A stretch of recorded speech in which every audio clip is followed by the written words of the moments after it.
Semi గ్రేవీతో chicken curry ఇలా చేయండి. కొంచెం కర్రీ పెట్టుకున్నా ఎక్కువ అన్నం తినొచ్చు. టేస్ట్ కూడా చాలా బాగుంది.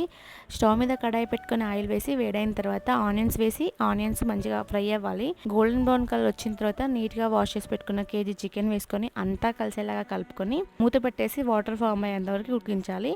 వాటర్ ఫామ్ అయ్యి ఇంకిపోతున్న టైంలో ఒకసారి మళ్ళీ కలుపుకొని పావు స్పూన్ పసుపు, హాఫ్ స్పూన్ అల్లం వెల్లుల్లి పేస్ట్ వేసుకొని అల్లం వెల్లుల్లి పేస్ట్ పచ్చివాసన పోయేంత వరకు మంచిగా మిక్స్ చేసుకోండి. వాటర్ అంతా ఇంకిపోయిన తర్వాత రుచికి తగినంత ఉప్పు, కారం, 1 స్పూన్ ధనియా పౌడర్ని, 2-3 పచ్చిమిర్చిని వేసుకొని అంతా బాగా కలిసేలాగా కలుపుకోండి. చికెన్ 70% ఉడికిన తర్వాత హాఫ్ టీ గ్లాస్ వాటర్ని వేయండి. జస్ట్ హాఫ్ టీ గ్లాస్ వేయండి, ఎక్కువగా వేయకండి.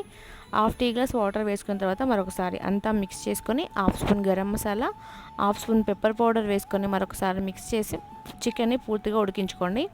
ఫైనల్గా కొత్తిమీర వేసి స్టవ్ ఆఫ్ చేయండి. ఎంతో రుచికరంగా సెమీ గ్రేవీతో చికెన్ కర్రీ అయితే రెడీ అయిపోయింది.